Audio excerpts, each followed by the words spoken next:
Hello everyone, thank you very much for being with us today.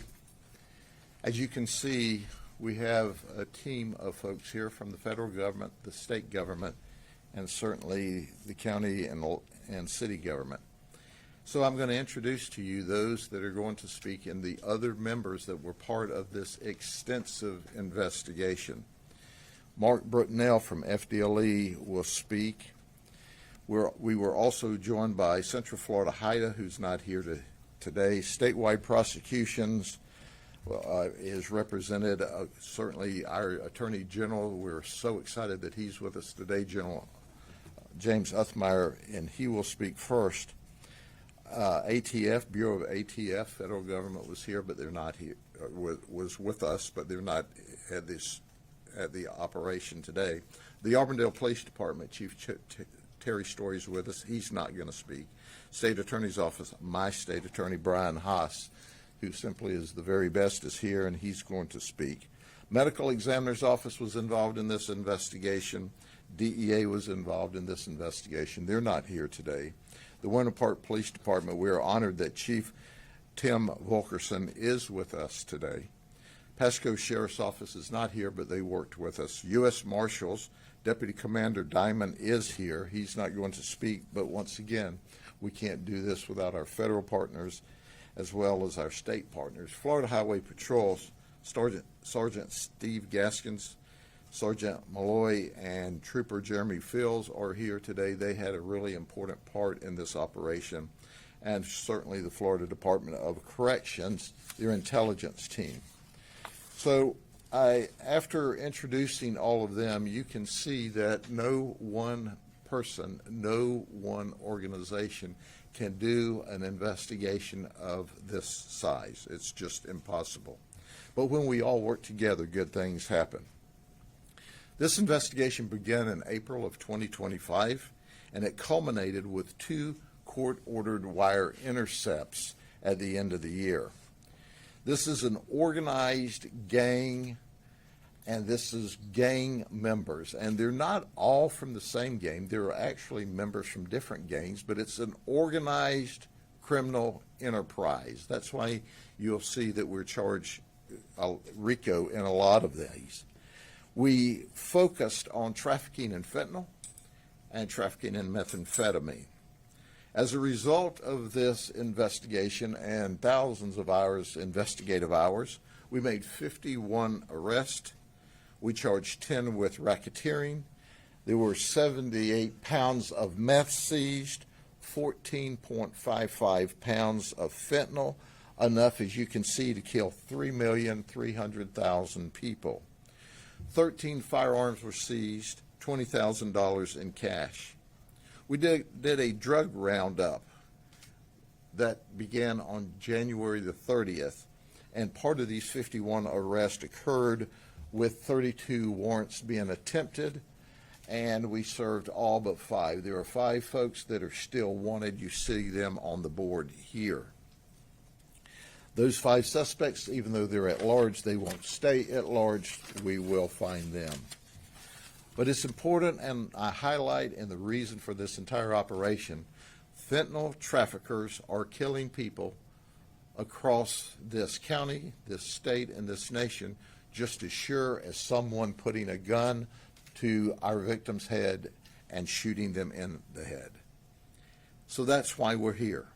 We're of one heart and we're of one beat as we go after these fentanyl traffickers. Today we're going to, as they say in the gang world, lace you up. We're going to talk about the gangbangers who are selling this poison and who won't sell this poison any longer. Let me explain that Operation Flatline was the second T3 or wire intercept, but I'm going to speak briefly about it first so that you will understand how urgent what we do is. And then I'm going to turn it over to the Attorney General and the other speakers.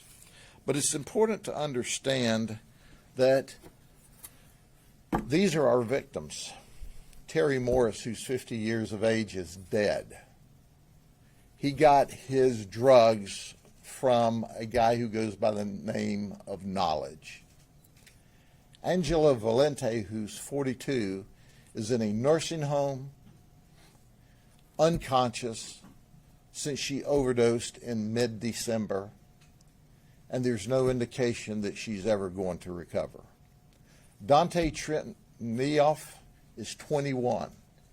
He's dead. He's from Haines City. He died in his bedroom. The drug was supplied by Knowledge. Madeline Smith, 21, from Winter Haven, is dead. She died at the hospital from a drug overdose from drugs she got from Knowledge. I was actually at the hospital and saw them trying to save Madeline's life. However, that didn't happen. Folks, I want you to look at this. This is someone's grandchildren. This is someone's children. This is someone's brother and sister. These are real people that these folks are killing with their trafficking in fentanyl. And that's why we're here. So who is Knowledge? Knowledge is William Newton Jr. He's 39. He's from Winter Haven. He's currently on probation for sale of cocaine. Did you hear what I said?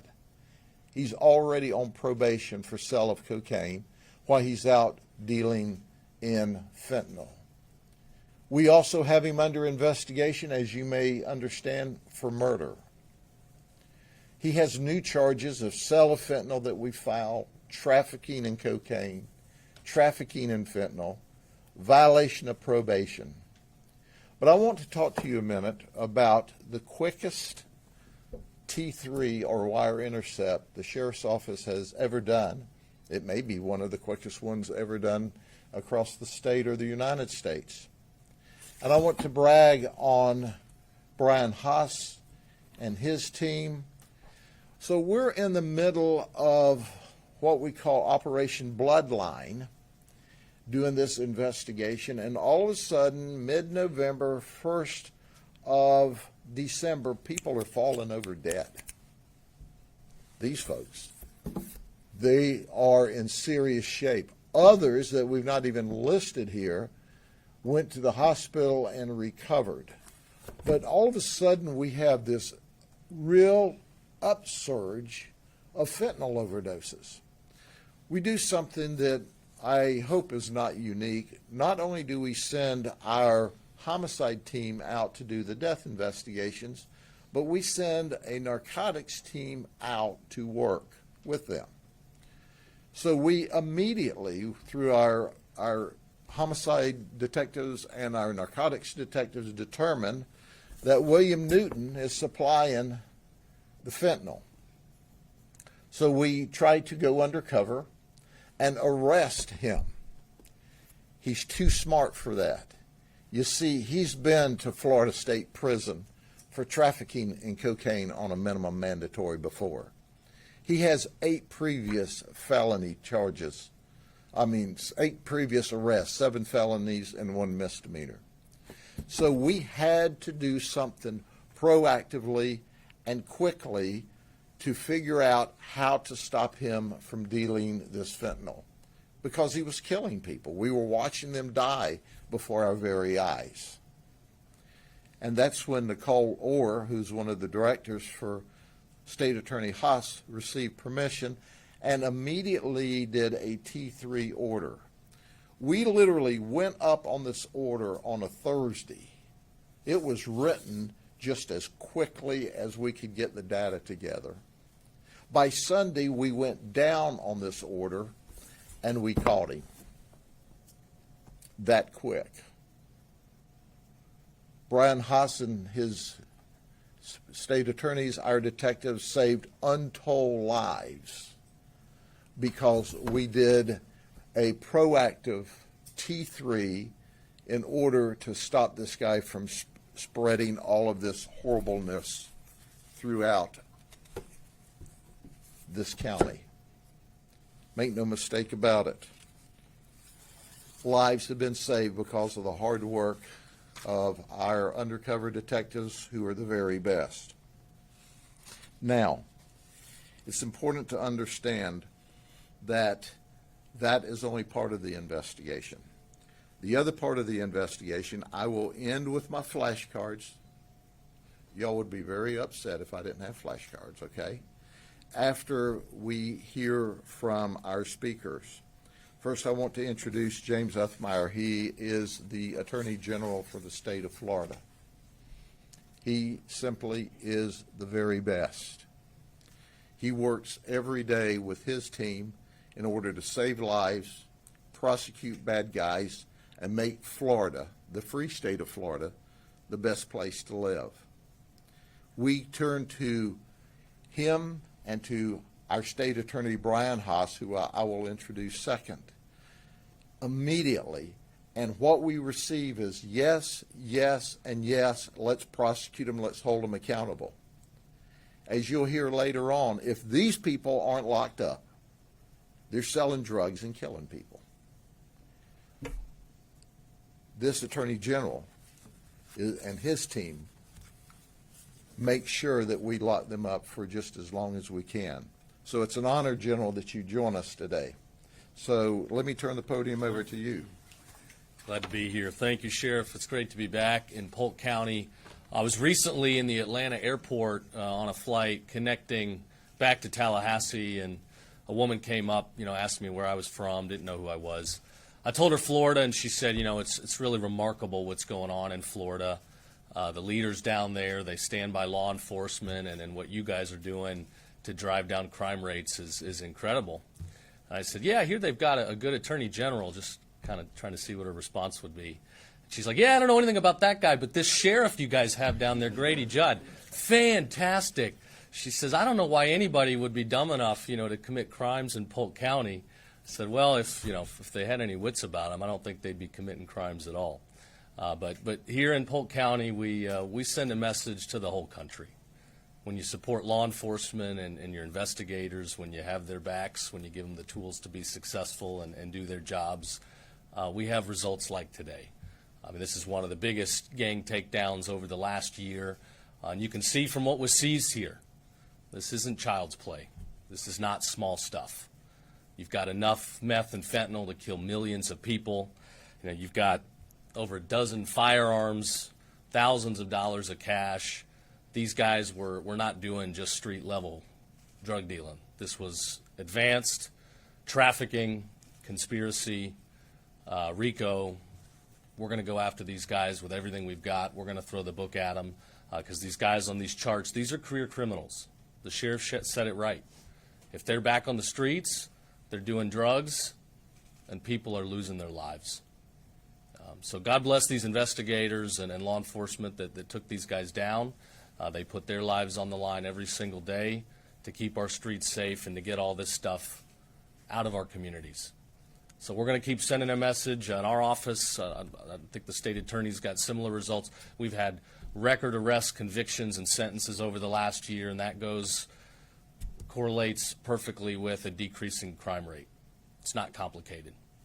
When you lock people up that are dangerous for a long time, crime rates go down. We send a message, stay out of the state of Florida.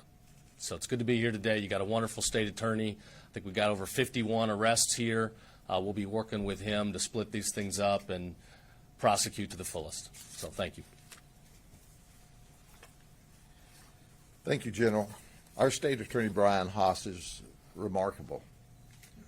We talk almost every day of the week about strategies.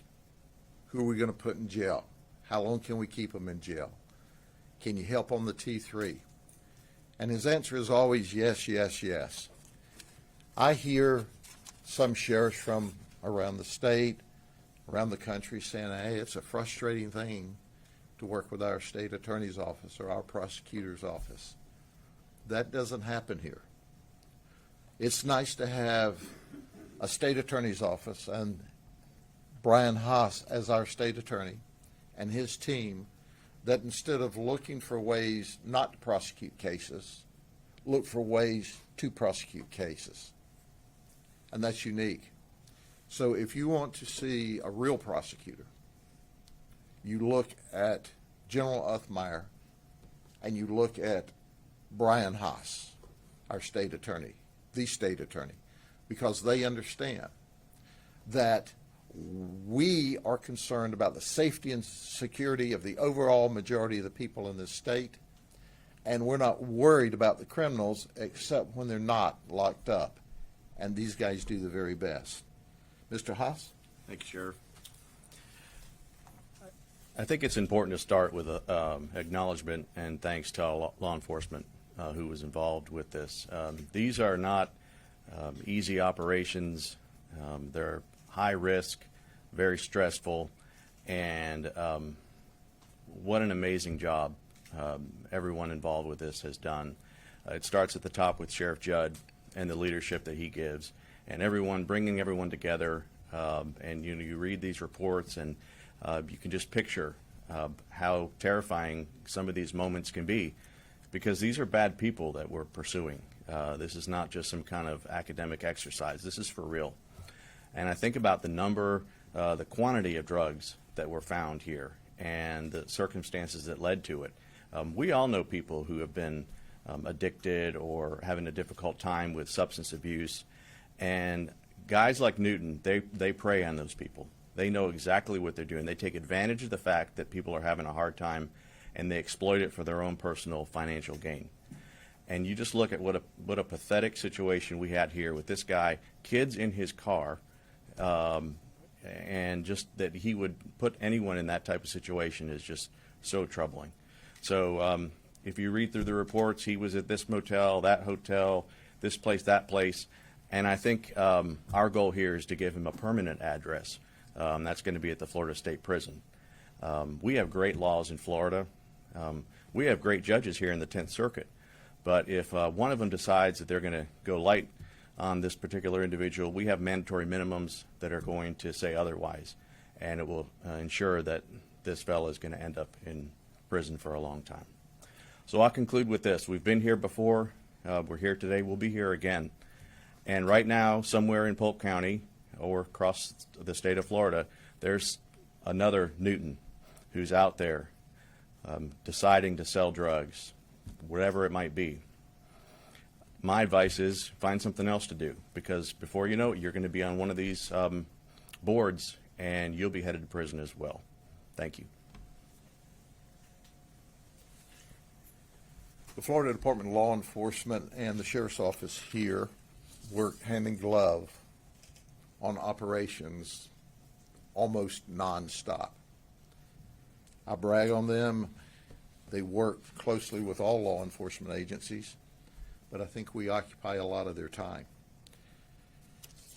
Our special agent in charge, Mark Britnell, is fantastic, and he's going to speak to you about the extra efforts that they bring to the table, not only through their remarkable investigators, detectives, special agents, but with other resources. Mr. Britnell? Yes, sir. Thank you, Sheriff. AG Ethmeyer, Mr. Haas, thank you, guys. On behalf of Commissioner Mark Glass, I'm Mark Britnell, Special Agent in Charge for FDLE Tampa Bay. I'm proud to stand here today to announce the impressive results of this operation due to the hard work of investigators and analysts. These partnerships continue to lower the risk of fentanyl and gang violence endangering our communities. None of this would have been possible without the support of Governor DeSantis, General Ethmeyer, and our legislatures continuing funding of the State Assistance for Fentanyl Eradication funding, also known as SAFE. Once again, the SAFE program has delivered. We stood here for years with the sheriff and other agencies across the state touting the SAFE program. It works. As you see the numbers of arrests going up, deaths going down, seizures going up. SAFE is here, and it is working. I'd also like to take a brief moment to highlight some of the amazing investigative techniques and tactics that were utilized by the agencies we see here today to completely dismantle this organization. Early on in the investigation, investigators conducted undercover purchases of methamphetamine. These purchases ranged from 4 ounces to 14 pounds. Think about that, 14 pounds of methamphetamine. Also, fentanyl undercover purchases were made. Again, 2 grams to 2 pounds of fentanyl. As the investigation proceeded, the team developed enough probable cause, as the sheriff mentioned, to initiate a Title III wiretap investigation. with the goal of targeting the hierarchy of the organization and completely crushing them as an organization. In the middle of that Title III, as the sheriff spoke about, they gleaned some information about a possible overdose. Agents immediately acted, identified the target, working side by side with the state attorney's office. An emergency order was authorized and initiated. Because of the vigilance and attention to detail, as the sheriff spoke about, William Newton was apprehended with over 6 pounds of fentanyl and 1.5 pounds of cocaine. I can't underscore enough of the efficiency and the urgency by this team displayed during that time. There is no doubt they saved lives. So on January 30th, and I'm sure the sheriff will talk about the roundup day, over 24 agencies came together to take down this organization. And as the sheriff spoke earlier, 78 pounds of methamphetamine, 14.5 pounds of fentanyl, $20,000 in cash, 13 firearms. When there's drugs, there's always firearms, and 51 total arrests. As the sheriff spoke earlier as well, there's 5 members still currently at large. I have no doubt that there'll be a guest of Sheriff Judd's jail very soon. I just want to take the time real quick to say thank you to everyone that worked on this case, the team, all the analysts, agents, investigators, true team effort. This is a great, great case. Thank you for your time. Thank you, Sheriff. Thank you, sir. Before I start, you know, I continue to see in articles across the state and nation about drugs are low level and nonviolent. I want you to look at this. Look at this gun. Look at these guns. Look at this fentanyl that enough to overdose and kill 3.3 million people. And the next time you hear someone suggest that drugs are low level and nonviolent, you too can clearly understand that they're a nut, that they need mental health counseling. Because our agents and deputies and detectives are facing this kind of firepower to bring these kind of people into custody. They're very, very, very dangerous people. And I'm about to go over the cards with you, and I think you'll understand when you see the cards why these people are very dangerous. Because they have guns and they don't mind using them. And I think it'll be interesting. I'm going to just flip through them very quickly. I'm not going to try to make the lineage and tie all of that together. We can give you that through the PIOs. But I'm just going to give you a snapshot. This is Eric McCaskill from Winter Park. He's 36. He was released from the Florida State Prison in 2020 for trafficking in meth. He was sentenced on a 3-year minimum mandatory. He drove to Polk County with 14 pounds of meth. When he was arrested, he said, well, I knew not to mess around in Polk County, but he did, and he's caught. He is a gang member. He's charged with RICO, with trafficking, and he's facing a 15-year mid-man. As State Attorney Haas said, what's important about these minimum mandatories? Because judges can't listen to family members and sob stories and alligator tears and to go, well, heck, he's such a nice young man, and end up giving him 2 years. When what he is, he's a drug-dealing person who's responsible for the deaths of folks. But he's got a criminal history. He's got 30 other felonies, 26 misdemeanors. He's been to Florida State Prison 2 times, once for trafficking and once for fleeing arrest. And then there's Spencer Leonard, 37, in Bartow. He was released from Florida State Prison in 2020 for trafficking in heroin on a 5-year minimum mandatory. Oh, he fled from us when we went to arrest him. Now he's charged with RICO and trafficking in fentanyl, over 28. That's a 25-year minimum mandatory. He also has a criminal history of 12 felony arrests and 12 misdemeanors. He has been to state prison on 2 other occasions. Now, you hear and you're going to hear this drumbeat. They've been to prison. They've been to prison. When they're not locked up, they're out peddling drugs and peddling violence. Stephen Jackson's 32. He's from Winter Haven. He's a gang member. He stole a kilo of fentanyl from an associate. That usually doesn't bode well for your life expectancy. We probably saved his life when we arrested him from being shot by another gangbanger. He traveled to California as a connection from the California to Polk County to bring the drugs. He has a criminal history of 23 felonies, 14 misdemeanors. He, too, has been to Florida State Prison on 2 different occasions. This is Umbuju Grant. He's 34. He's from Lakeland. He is second in command of this gang whose name we're not going to give. We have him charged currently with conspiracy to traffic in meth. He's had 17 felony arrests, robbery with a firearm on 2 different occasions, and 7 misdemeanors. If you don't think this guy won't point a gun in your face before quick, just encounter him on a dark alley one night. Michael Wells is 34. He's a gang member. He's a meth supplier. We have him charged with RICO, trafficking meth. It's a 15-year minimum mandatory. On one occasion, when we were monitoring his phone calls, he was talking to one of his associates, and he said, "Man, my phone connection's bad. I guess maybe they're tapping my phone." He might have been a prophet also, because he was right. We were listening to his phone call. He has a criminal history. He's known to be violent. He has 11 felonies, 4 misdemeanors, and he did an armed burglary with a firearm. This is Tonyo Cortez Evans. He's 40. He's from Eagle Lake. He's a gang member. He fled from the deputies when we tried to take him down. Tried to run over a deputy, rammed another deputy. There were multiple shots fired on this particular occasion. He has a 15-year mid-man. He's also charged with attempted murder on law enforcement officers. He is a bad guy. He's got a criminal history. He doesn't want to go to jail. He's had previous drug arrests, resisting arrests, VOPs, fleeing. He has 35 felonies and 39 misdemeanor arrests. He's active committing crime. This is Joshua Pucklewarts. Yeah, common spelling. He's 33 from Tampa.